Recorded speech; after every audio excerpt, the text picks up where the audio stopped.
Hey guys, tonight we begin with something very confusing. The pyramids. Those massive stone triangles in the desert that make everyone say, no way humans built that.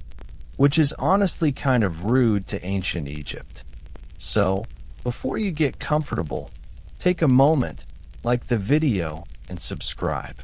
But only if you genuinely enjoy what I do here. And let me know in the comments where you're tuning in from and what time it is for you. It's always fascinating to see who's joining us from around the world.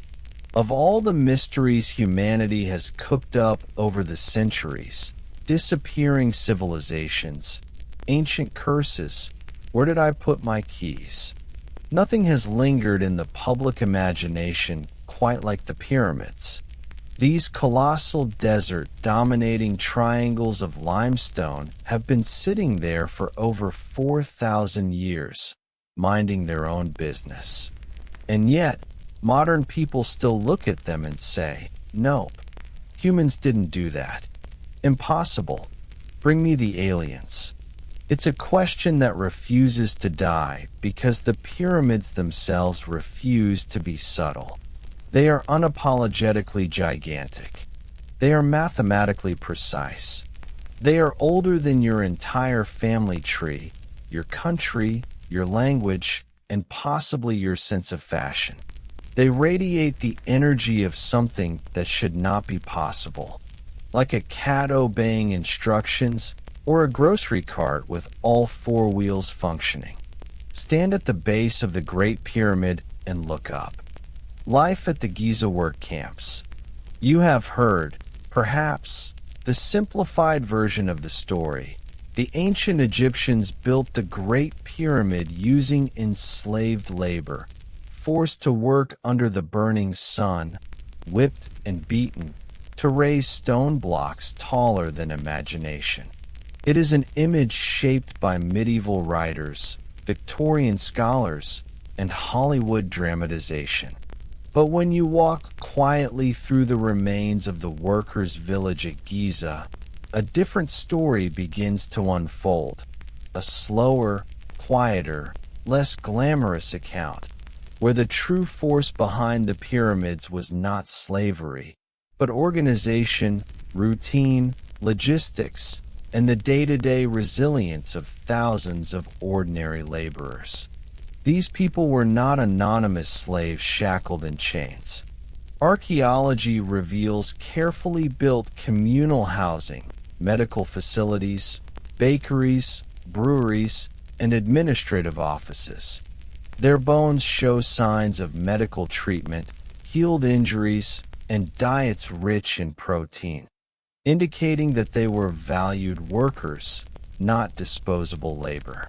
In fact, the more closely you examine the details, the more you realize that the construction of the pyramids was less an act of brute force and more a triumph of boring but sophisticated management. The work camps at Giza existed as bustling communities of workers, supervisors, stonemasons, bakers, brewers, artisans, scribes, and engineers, an entire logistical machine functioning with a precision that rivals modern industrial systems. These workers lived in long rectangular barracks constructed from mud brick, each housing dozens of laborers. Their days began not with a whip crack, but with the sound of hand drums signaling the morning organization of work teams. The workers were divided into rotating crews known as fills, each crew responsible for a shift of labor lasting several months before returning home. Relief crews replaced them in cycles, ensuring that the manpower required to move 2.5-ton stone blocks never faltered. This rotational system meant that the pyramid workforce could remain physically capable, while also maintaining ties to family and agriculture back home.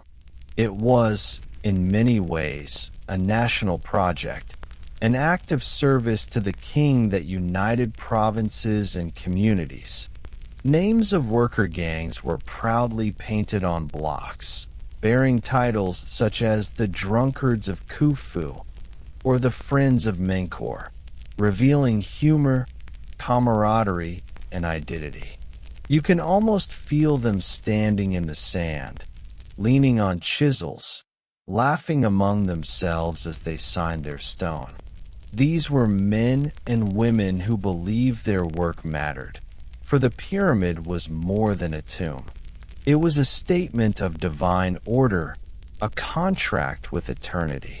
Food at the work camps was substantial, far from the starvation rations many imagine.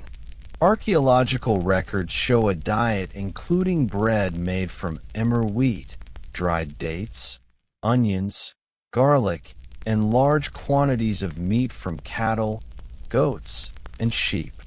The bones recovered from nearby refuse pits show surprisingly high numbers of beef remains, a luxury by ancient standards. It appears that feeding workers well was not an act of kindness, but an economic necessity. A laborer hauling multi-ton limestone blocks uphill under desert sun required enormous calories. Beer, too, was essential. Thick, grain-rich, nutritious, and mildly alcoholic, beer functioned like liquid bread, supplying carbohydrates and hydration. Brewing installations on the site suggest mass production, hundreds of liters at a time, an industrial-scale beverage system operating daily to maintain worker stamina.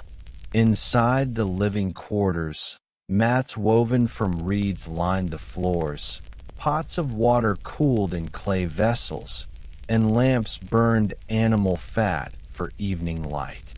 Workers likely slept in closely packed rows, the air filled with the smell of sweat, smoke, and brewing grain. Conversations drifted through the night, news from home, gossip about foremen, predictions about royal succession, and no doubt, private doubts about the enormity of the task before them. It is easy, now, with the shadow of the completed pyramid looming across history, to forget how impossible the project must have seemed to the individuals whose hands moved each stone. Imagine lying awake in the barracks, staring up at the dark beams of the roof, wondering if the blocks would ever reach the summit, if the king would live long enough to see the structure completed, or if your children would be old enough to remember the years you spent away working. The heartbeat of the construction site was not the dramatic raising of giant stones. It was the dull rhythm of thousands of repetitive tasks. Stonecutters at the quarries spent entire days striking copper chisels against limestone, wearing down tools that needed constant resharpening. Haulers dragged sledges along paths specially wetted with water to reduce friction, a detail confirmed by paintings and scientific studies showing lower resistance on wet sand. Rope makers twisted plant fibers endlessly into thick lines strong enough to bear stone weight. Scribes recorded quantities of blocks moved per day, workforce assignments, and food distribution. It was, in every way, a system powered not by violence, but by mathematics, planning, and systemized labor. Every worker, no matter how small the duty, was part of a machine intended to reshape the horizon. And despite all this planning, accidents inevitably occurred. Many skeletons excavated near the workers' cemetery show broken bones, fractured arms and legs, crushed vertebrae, shattered ribs. But what stands out is the evidence of healing. Bones mended over months, meaning these workers were tended to by trained physicians. Ancient Egypt, after all, maintained some of the earliest medical knowledge, with documented practices involving splints, bandages, and herbal treatments. To invest in healing workers was a practical necessity. Skilled labor was valuable, and losing a trained crew member weakened the entire system. It is worth imagining the emotional world of these individuals. They were not nameless labor, even if history nearly erased them. They had families who waited for their return, children who counted seasons by the Nile flood cycles, partners who prepared food and prayed for their safety. They were not building only for the king.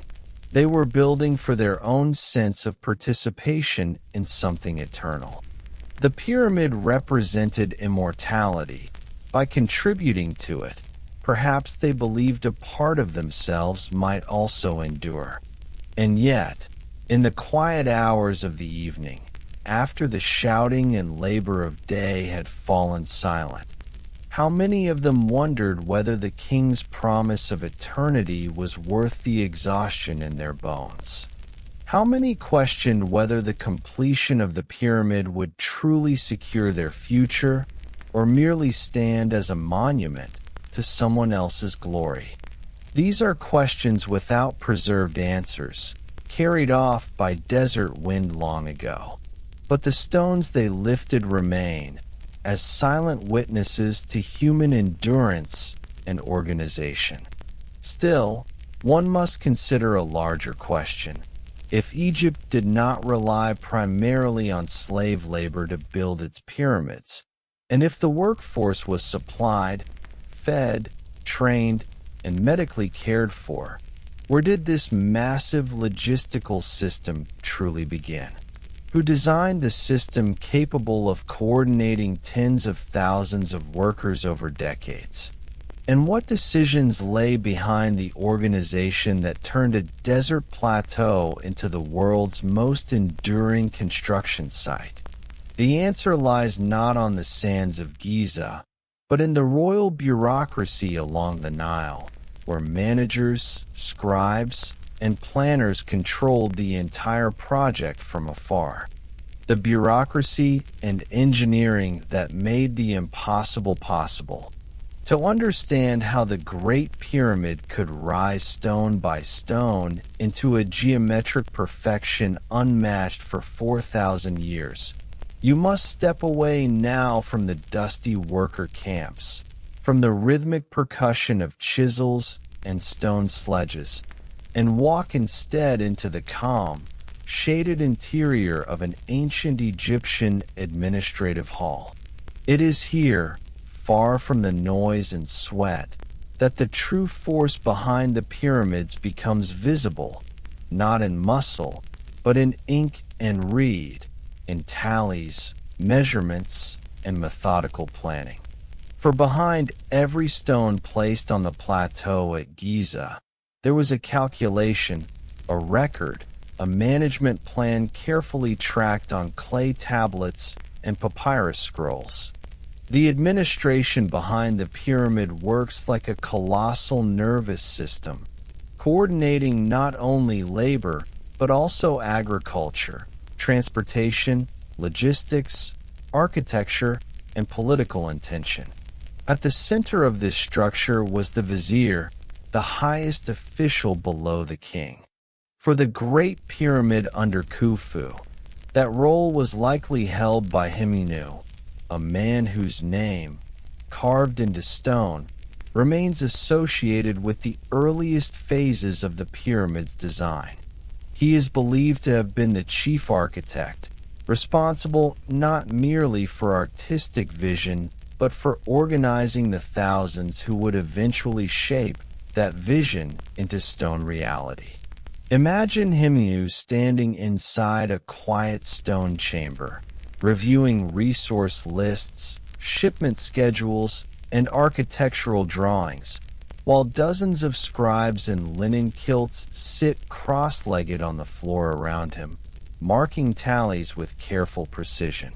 Every goose, sheep, jar of beer, loaf of bread, rope coil, and copper chisel was counted.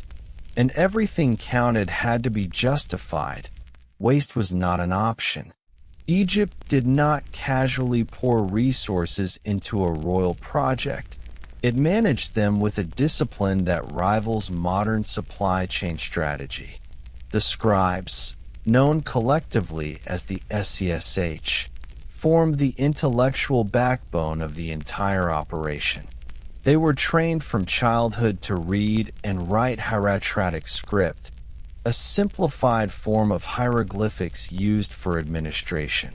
Their duties included dividing labor crews, tracking food rations, organizing transport boats, registering injuries, calculating stone velocities, and adjusting schedules based on seasonal river levels. Their daily life may have appeared tedious. Long rows of workers sitting in silence, scratching symbols onto smooth pottery shards, papyrus sheets, or flat limestone flakes called ostraca. And yet, without their patient monotony, no block would ever have moved from quarry to ramp. Through archaeological discoveries like the Diary of Mirror, a papyrus record found at Wadi al-Jarf, we now know astonishing details about how transportation functioned.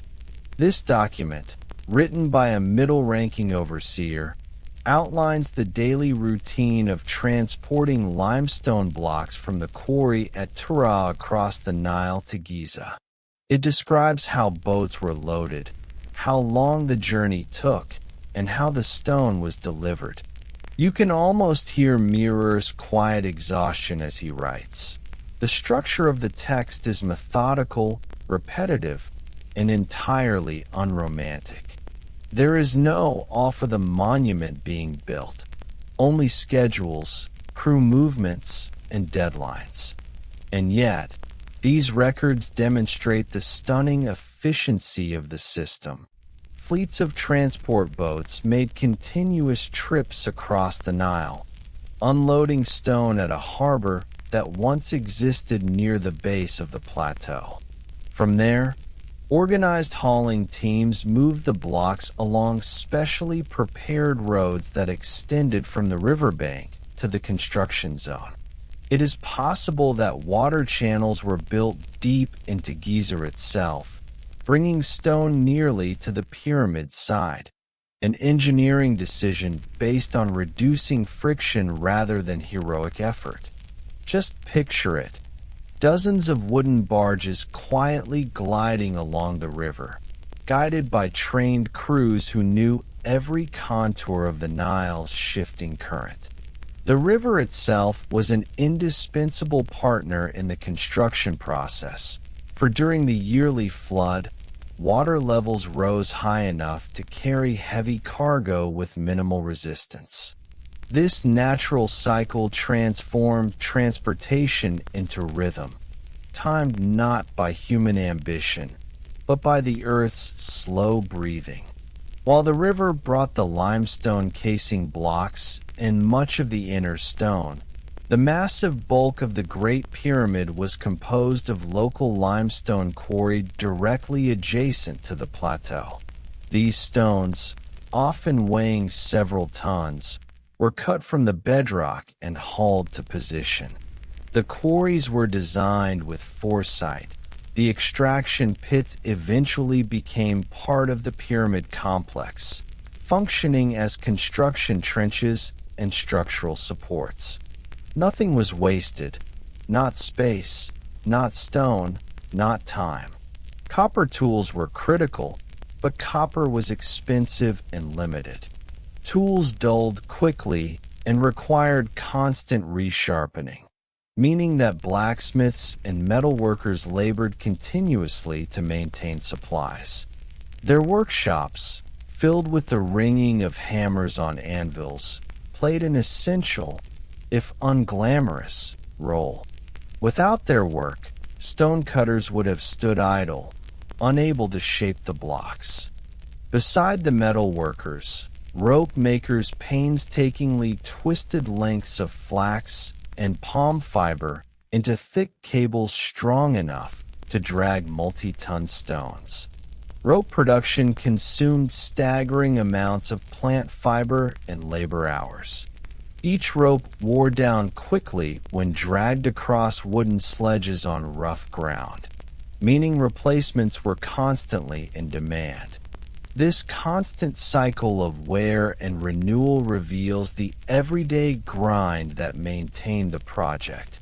Not heroic feats, but repetitive minor tasks, thousands of them, all running in perfect coordination. And then there were the surveyors, men who spent their days staring into the sun and aligning lines with tools as simple as twine, posts, and water-filled trenches. They were the unsung mathematicians of the ancient world. For the pyramid to stand straight, each side had to be aligned to true north with incredible precision, within fractions of a degree, and every block layer had to be measured to avoid deviation.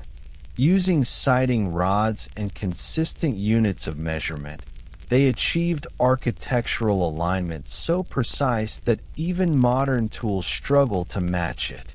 The quiet patience required is difficult to imagine today, in a world obsessed with speed. The engineering techniques used to raise the stones remain a topic of debate. Multiple theories exist: long straight ramps, spiraling ramps, internal staircases, counterweight lifts.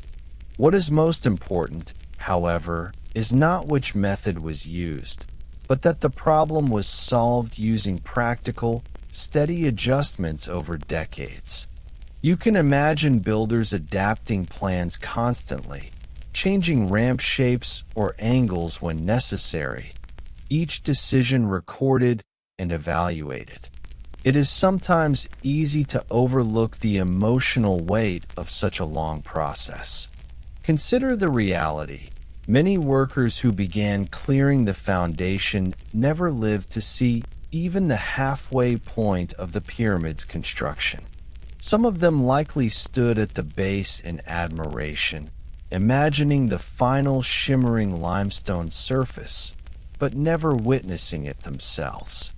For them, building the pyramid was not a single goal, but a career, a slow progression of days filled with routine tasks performed without fanfare. When you picture them, you do not imagine passionate speeches, heroic moments, or divine revelations.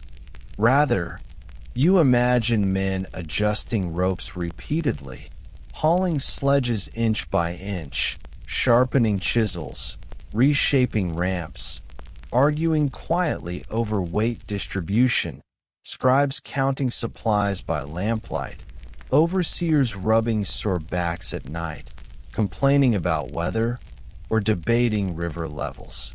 This is the true essence of historical achievement, not flashes of brilliance, but the dull persistence of coordinated effort. Nothing about the work was dramatic. Moving a stone 10 meters might take a full hour. Cutting and shaping a block might require days. Alignment checks could stall progress for weeks. The site of the half-built pyramid would have been less glorious than we imagine.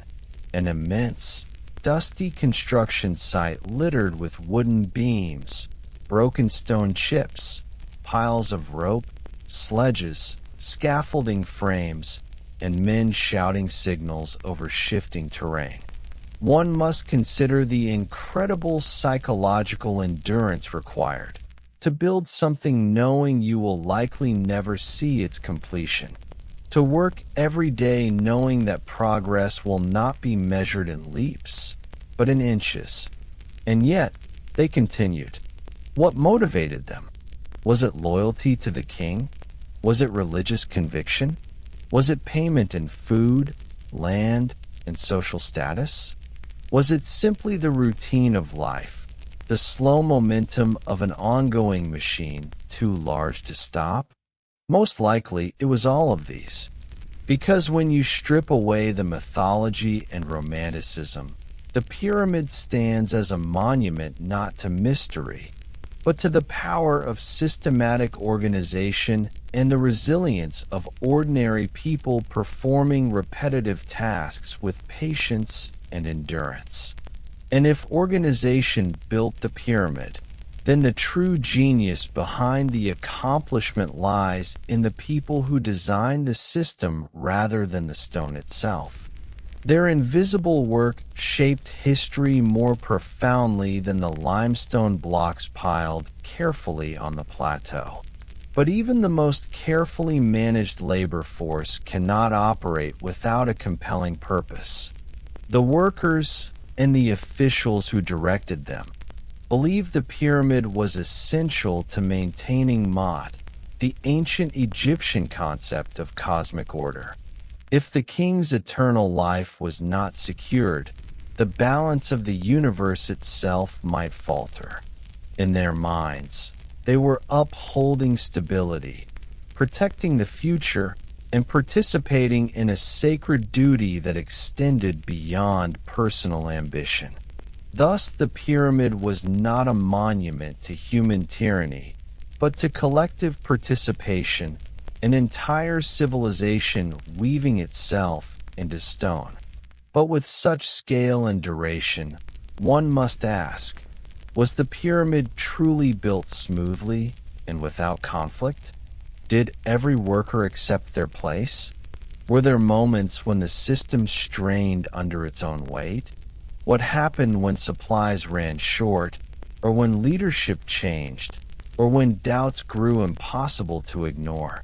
These questions lead us into the quieter realities beneath the official story, moments of tension, fatigue, rebellion, and uncertainty. What fractures, both literal and social, emerged as years turned to decades? And how were they resolved? To answer that, we must look beyond the administration halls and the work camps and examine the human conflicts that inevitably arise within any great undertaking. Conflict, completion, and the quiet legacy of ordinary hands. If you stand today at the base of the Great Pyramid, gazing upward along the steep lines of weathered stone that taper toward the sky, you may feel an almost overwhelming sense of permanence. It appears immutable, an eternal object, unchanged by time, indifferent to the passing of civilizations. But to the people who built it, the pyramid did not feel eternal. It felt unstable, uncertain, and at times dangerously fragile. The process of constructing it was not a smooth ascent from foundation to apex, but a long struggle marked by conflict, interruption, exhaustion, and moments of near collapse. For even the most orderly system strains under immense pressure. As the years stretched on, the project tested not only material resources, but human resilience. Laborers faced constant injury and fatigue. Administrators faced shortages and logistical failures. Foremen struggled with morale, and the entire workforce operated beneath the looming uncertainty of political change. Construction began early in the reign of Khufu, likely within the first few years of his kingship, around 2580 BCE. At that time, optimism would have been high. The plan had been approved, the plateau surveyed, and initial blocks laid into place. Motivation was strong, and the first visible layers of stone rose quickly, forming a broad and promising base. But the pyramid grew much slower as it rose higher. Every additional layer required more complex hauling paths, more precise alignment, and more extended transportation lines. Work that once felt straightforward became increasingly delicate, and the margin for error grew smaller. As height increased, so did risk. Workers leaned out from scaffolding made of acacia wood, balancing heavy stones inches from crushing disaster. Ramps, whether straight, zigzagging, or spiraling, required constant reinforcement, and any structural weakness could trigger collapse. Every decision carried consequences. If a ramp angle was too steep, stones could slip uncontrollably. If too shallow, thousands of additional hauling hours would be required, sapping food and tool supplies. These challenges strained morale. Although the workers were not enslaved, their labor was demanding and relentless. Even with a rotational system, extended months away from home wore heavily on families and relationships. It is easy to imagine quiet arguments in the barracks. Men anxious about harvests they could not oversee, partners worried about food shortages at home, and parents missing children who grew older without them. Medical treatment may have healed broken bones, but it could not cure fatigue. Some workers must have asked themselves whether the king's eternal promise was worth their own temporary suffering. While official records glorified unity and devotion, the ground-level experience was rarely so harmonious. Archaeologists believe that labor disputes did occur. One clue is a famous graffito discovered near the pyramid site, referencing a strike over insufficient rations. Although written centuries after Khufu's reign, it hints that labor unrest was not unthinkable in earlier periods. Food, especially bread and beer, was critical. When supplies faltered, so did loyalty. The distribution of resources itself became a point of tension. Different work crews, often named after deities or royal slogans, sometimes competed for recognition and prestige. Friendly rivalry may have fueled productivity, but rivalry can quickly turn sour when conditions worsen. The administrative elite, too, faced pressure. Scribes and overseers were tasked with maintaining efficiency, and any failure reflected upon them. When river floods came later than expected, delaying stone shipments, stress rippled through the hierarchy.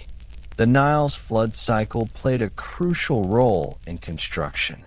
In years of weak flooding, agriculture suffered and fewer surplus laborers could be mobilized. Tools and food supplies tightened. The invisibly slow thread of resource shortage may have haunted the entire project more persistently than any physical danger. For workers accustomed to the rhythm of predictable seasons, such instability was deeply unsettling. Changes in leadership also played a role. It is uncertain how many years Khufu reigned. Estimates range from 23 to more than 45. If the lower figure is correct, then the pyramid approached completion near the end of his life, creating intense urgency. If time appeared to be running out, pressure increased dramatically. Workers likely felt this tension, motivated by religious duty, yet exhausted by reality. Even after decades of work, the final stages of construction would have been the most mentally and physically taxing. Raising the last stones required careful adjustments to the ramp system, constant realignment, and complex coordination. The limestone casing blocks, polished to smooth perfection, demanded exceptional precision to create the pyramid's once mirrored surface. These smooth-facing stones were fitted so tightly that even a sheet of papyrus could not slide between them. Imagine the scene. Teams of sculptors working quietly in the sun, scraping and polishing the bright white limestone, transforming the rough, stepped mountain beneath into a flawless geometric shape. Dust hung in the air. Tools rang softly against stone. Overseers walked slowly along the edges, evaluating angles and light reflection. The topmost stones were set in place with ceremonial reverence. The final capstone lifted carefully, perhaps in a rare moment of communal awe. It would have been a still, solemn instant, the moment when the impossible became visible. And yet, despite this monumental achievement, many workers likely felt something far more ordinary: exhaustion, relief, and a quiet desire to return home. The completion of the pyramid might not have been celebrated with dramatic fanfare. Instead, it may have ended with the slow dismantling of the construction infrastructure, the emptying of work camps, and the silent departure of crews who had spent years of their lives shaping a monument that no longer required their hands. What happened to them after the final stone was placed? Most simply returned to their villages, resuming the agricultural cycles that defined Egyptian life. Their names disappeared into the dust of time. They were not immortalized like the king whose tomb they built. Their legacy lay not in inscriptions, but in the physical endurance of the structure itself. The Great Pyramid stood originally not as the crumbling golden-brown structure we see today, but as a gleaming white mountain of shining limestone, visible across miles of desert. In sunlight, it would have appeared like a radiant beacon, an artificial horizon, a stairway of light connecting earth to sky. To anyone approaching the plateau, the sight must have been overwhelming. To the workers who returned years later, perhaps leading children by the hand to show them what they once helped build, the feeling may have been complex, pride tinged with fatigue, and the surreal recognition that something they helped create had already become larger than their own lifetime. Yet time has a way of erasing intention. If you could watch the centuries unfold, you would witness the casing stones slowly pried away to build later structures, the ramps and scaffolding dissolving into dust, the sand swallowing roads and camps, and the organized hum of industry fading into silence. Eventually, the identity of the workers themselves faded too, replaced by legends of slaves, giants, or supernatural intervention.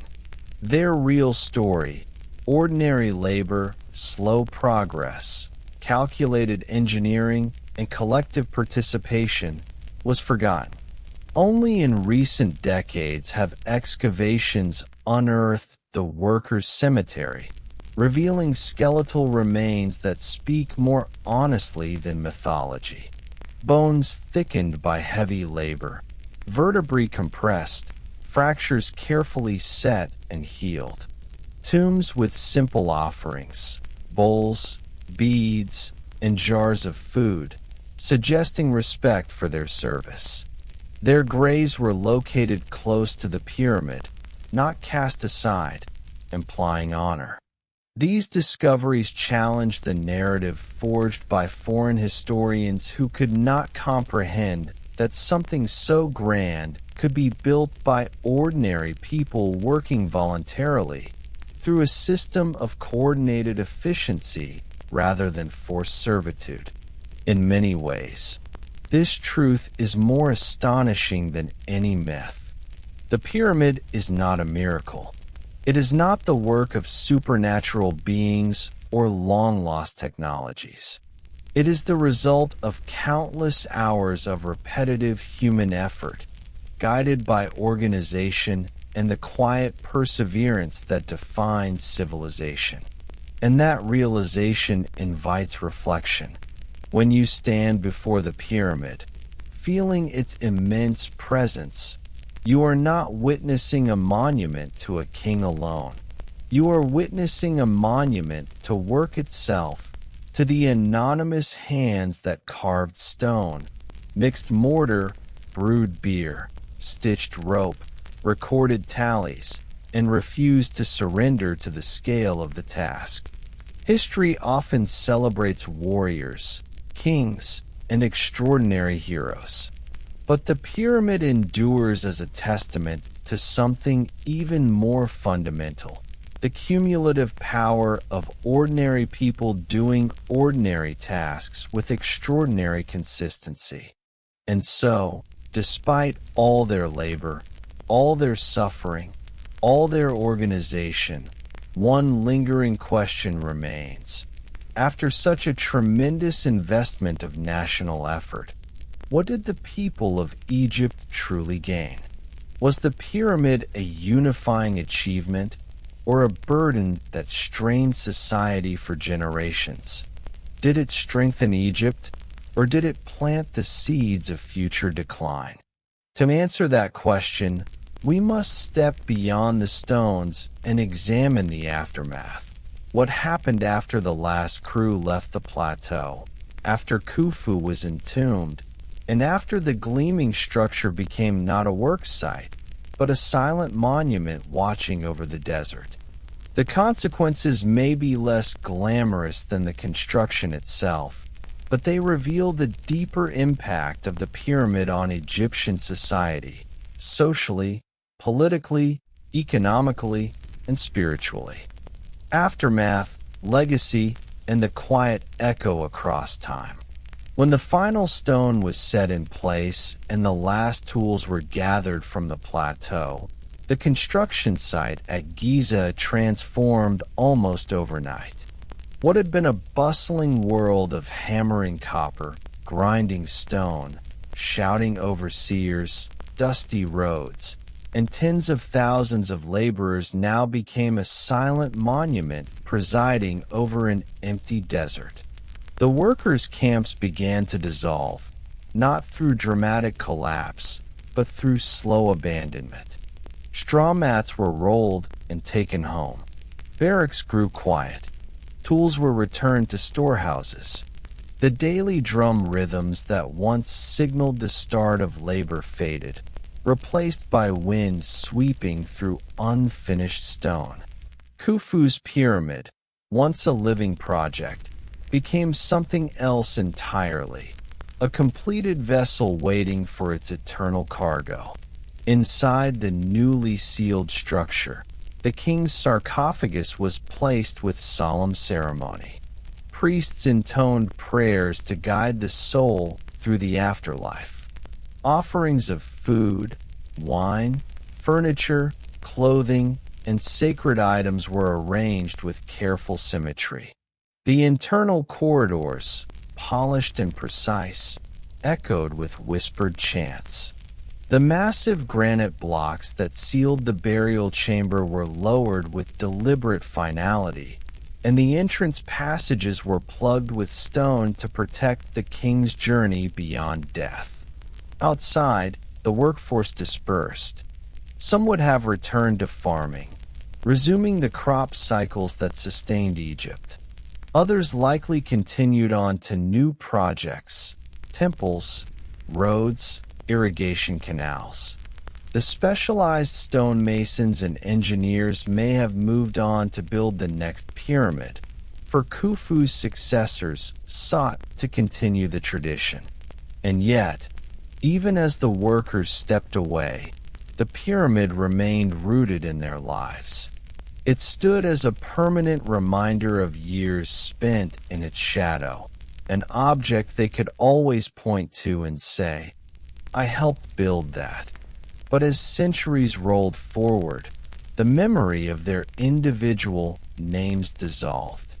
Their identities became anonymous, swallowed by the vastness of the stone. To the society that inherited the monument, its meaning was complex. For some, it represented national pride, a symbol of divine order and the rightful authority of kings. For others, perhaps quietly and privately, It may have represented sacrifice without reward, a project that consumed untold labor and filled the nation's resources into a single structure intended for one man's eternity. What is clear, however, is that the construction of the Great Pyramid left profound effects on Egypt beyond its physical presence. It solidified the role of the centralized state, demonstrating that collective organization could harness an entire nation's strength.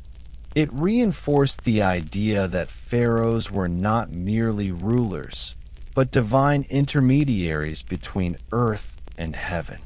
And it elevated the principle that stability, Mot, was worth extraordinary effort to preserve. The pyramid also had economic consequences. While it stimulated industries like quarrying, food production, rope making, shipping, and tool manufacturing, it likely strained resources at times. Ensuring sufficient supplies for such a colossal workforce meant redirecting goods away from local uses. For decades, national labor and agricultural surplus were channeled toward the plateau. Some historians argue that this immense concentration of resources played a role in weakening later dynasties.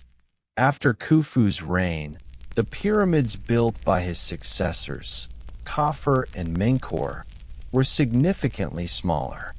This shift may reflect reduced economic capacity, reduced enthusiasm, or changing priorities. Perhaps the nation, after decades of strain, could no longer justify construction on the same scale. And so the Great Pyramid stands not only as a monument to what human beings can achieve, but also as a quiet record of limits. Over thousands of years, dynasties rose and fell. The Old Kingdom collapsed into chaos. Famine and political fragmentation tore society apart. The pyramids, once guarded and revered, were eventually neglected. Priests disappeared, rituals faded, and thieves tunneled into the interior chambers searching for treasure long removed or deteriorated. Sand swallowed villages. Roads disappeared. The shining white casing blocks, once brilliant in sunlight, were stripped away to build mosques and fortresses in medieval Cairo. By the time ancient Greek historians visited Egypt, the pyramid had already become a relic. Herodotus, writing in the 5th century BCE, heard stories not from those who built it, but from guides repeating legends. Unable to imagine such construction without coercion, later writers assumed that only slave labor could have accomplished it. This assumption persisted for centuries, shaping Western interpretations and muting the truth of the worker's achievement. The myth proved more seductive than reality. But archaeology, patient and quiet, eventually corrected the record. The discovery of the workers' cemetery, the remnants of their housing, the provisioning facilities, and above all the diary of Mirror, restored their voice, not as heroes in the dramatic sense, but as ordinary people engaged in extraordinary coordination. Their slow daily work, measured in inches rather than miracles, was the real engine behind the monument that outlasted empires. And that, perhaps, is what makes the story so powerful. It refuses to glorify the exceptional individual. Instead, it reveals the inescapable truth that history is built from the average person's routine actions, not by kings' speeches or generals' victories, but by repetitive effort, the kind done without applause, without monuments, without individual remembrance. The Great Pyramid, viewed in this light, becomes something different. It is not a symbol of royal domination or mysterious technology. It is a monument to the collective, to the strength of structure and perseverance. A quiet reminder that civilization is constructed not by extraordinary genius, but by ordinary consistency. Stand now, in your imagination, at the foot of the pyramid at dusk. The desert wind carries grains of sand that whisper across the ancient stone. Temperature falls rapidly as sunlight slides away behind the horizon. Long shadows stretch across the plateau. The walls of the pyramid glow faintly in the last light, then darken into silhouette. The silence around it feels complete. Yet within that silence remain the echoes of thousands of lost voices. The laughter of workers resting beside cook fires. The soft murmur of scribes counting rations. The rhythmic scrape of stone against copper. The steady footfalls of haulers on packed sand. The quiet conversations of men wondering what their labor truly meant. If you listen closely, you may feel the weight of their endurance. And if you allow the thought to settle, you may realize that we today are not so different from them. Our world, too, is built not by extraordinary events, but by ordinary effort repeated beyond the point of comfort. We inherit the benefits of labor done by people whose names we will never learn. The invisible hands of countless individuals shape every structure we rely upon. The Great Pyramid endures partly because it reflects this fundamental nature of human society. And so the final question remains, one that drifts unanswered through time. When the achievements of our own era have crumbled into dust, will future generations remember the names of those who built them, or only the silent structures left behind? Builders of the first cities. When people think of engineering marvels, they often imagine towering cathedrals, gleaming bridges of steel, or monumental structures like the pyramids of Egypt. Yet long before such wonders shaped the skyline of human memory, there existed a land where innovation unfolded quietly, slowly, and without fanfare. A flat expanse of mud and river water, where the first city builders labored not with inspiration from the heavens, but with bare hands sunk deep into wet clay. This place, ancient Mesopotamia, between the Tigris and Euphrates rivers, was the birthplace of the earliest engineers in human history, though their names have largely vanished like dust lifted from brick walls by the wind. The Mesopotamians were not driven by glory or divine ambition. They built because survival demanded it. Each year, the rivers that nourished their crops also threatened to destroy them. When the Tigris rose too fast, or the Euphrates shifted course, whole settlements could vanish under sheets of brown water. Without engineering, there would be no food, no stability, no life. And so, the earliest citizens of cities like Uruk, Eridu, and Lagash turned their attention to the earth itself, shaping it into walls, canals, reservoirs, and foundations. To understand their world, imagine the land as they would have seen it, a low, flat plain stretching endlessly toward the horizon, without mountains to frame distance or forests to block wind. The ground underfoot was soft, clay-rich soil, soaked each year by floods. There were no stones for building, no timber except the few reeds that grew in marshlands. The sun beat down harsh and unforgiving, turning waterlogged earth into cracking baked surfaces. And yet here, in what might seem like a barren waste, rose the first true cities of humanity. The story begins nearly 6,000 years ago, around 4000 BCE, when small, scattered agricultural villages began to merge into larger settlements. As populations grew, so did the need for infrastructure. Water, the lifeblood of the region, needed control. Without channels and dikes, fields would either drown or dry beyond use. And so the first engineers emerged, not educated specialists, but practical workers who learned through repetitive trial, error, and adaptation. They studied water like a living creature. They watched its habits, its patience, its sudden violence. They dug canals by hand with simple wooden tools and baskets to move earth. They built levees out of tightly packed clay. They observed where soil eroded and where it held. Their hands became rough with labor. Knees pressed into wet mud until skin cracked. Shovels scraped endlessly against drying clay. It was monotonous work, demanding silence and endurance. Yet slowly, over decades, boundaries formed where chaos once ruled. Water began to behave. Crops flourished.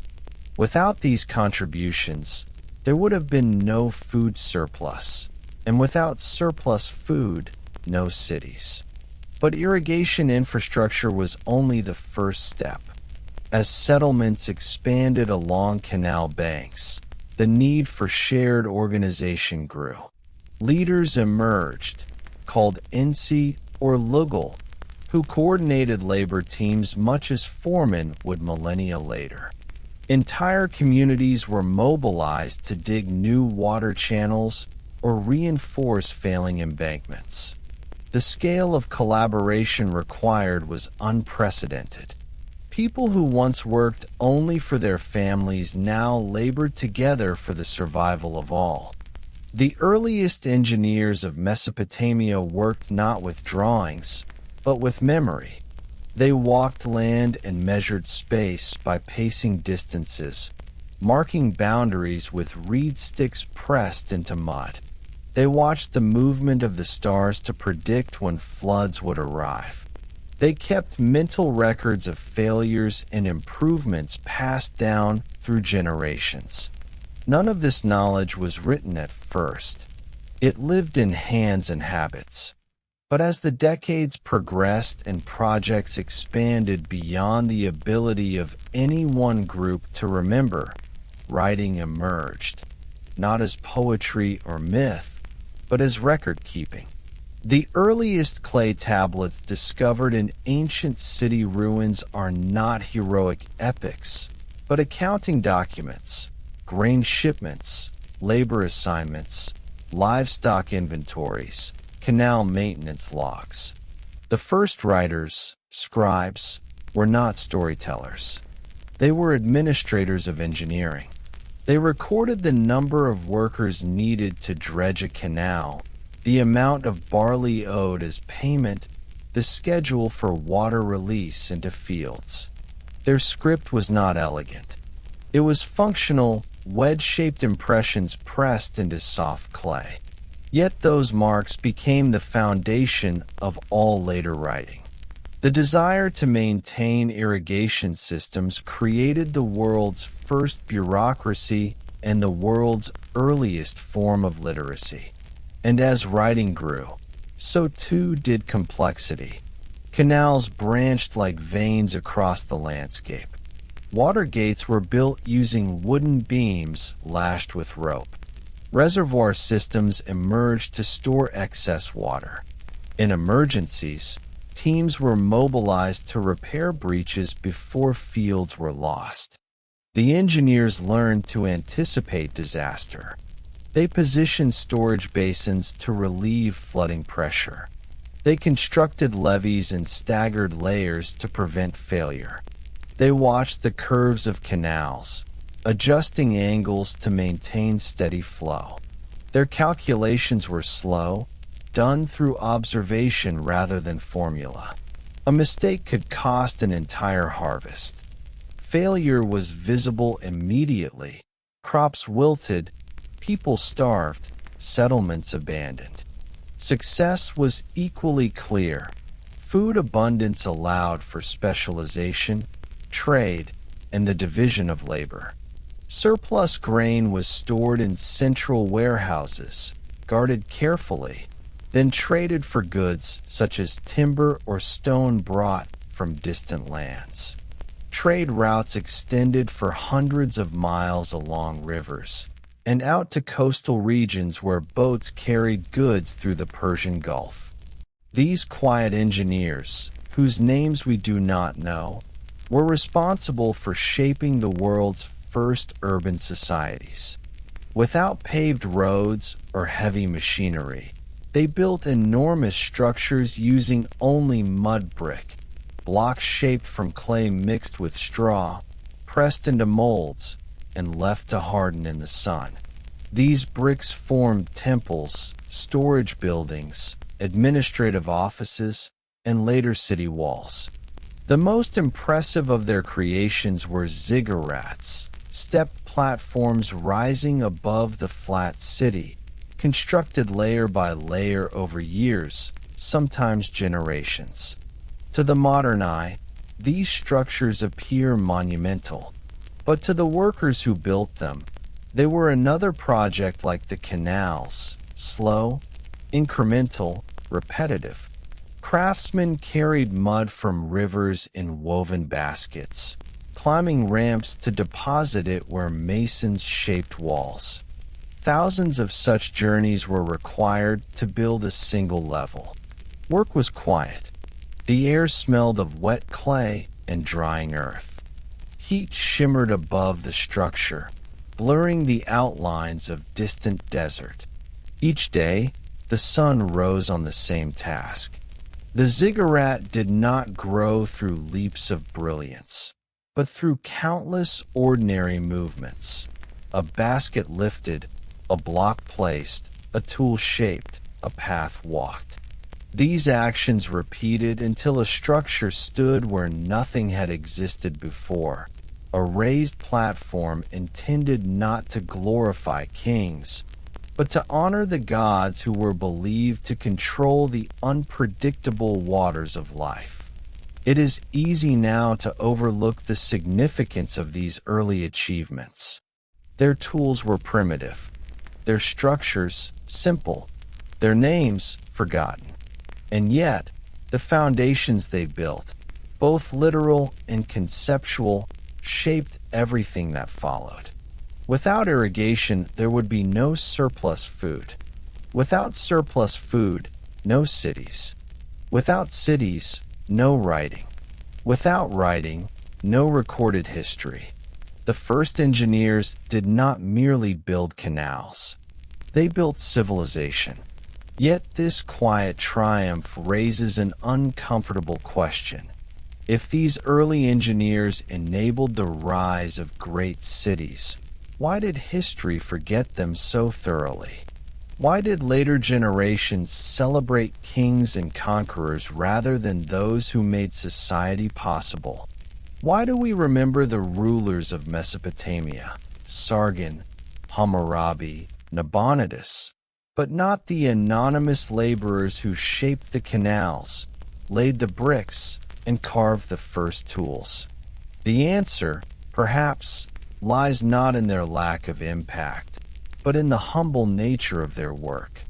Their success was measured not in monuments or glory, but in the stability of food supply and the quiet endurance of daily life. Their greatest accomplishments unfolded slowly, invisibly, and without spectacle. And so we must ask, once cities grew and power concentrated, did the humble engineers retain their influence, or were they overshadowed and forgotten by the rising class of rulers and elites? Did their innovations remain valued, or did the very success they achieved become the source of struggles and inequality? To understand the next phase of Mesopotamian engineering, and how the society they built began to change. We must examine the shift from cooperative labor to structured hierarchy, from community-driven survival to state-controlled power. For when water became controlled, so did the people.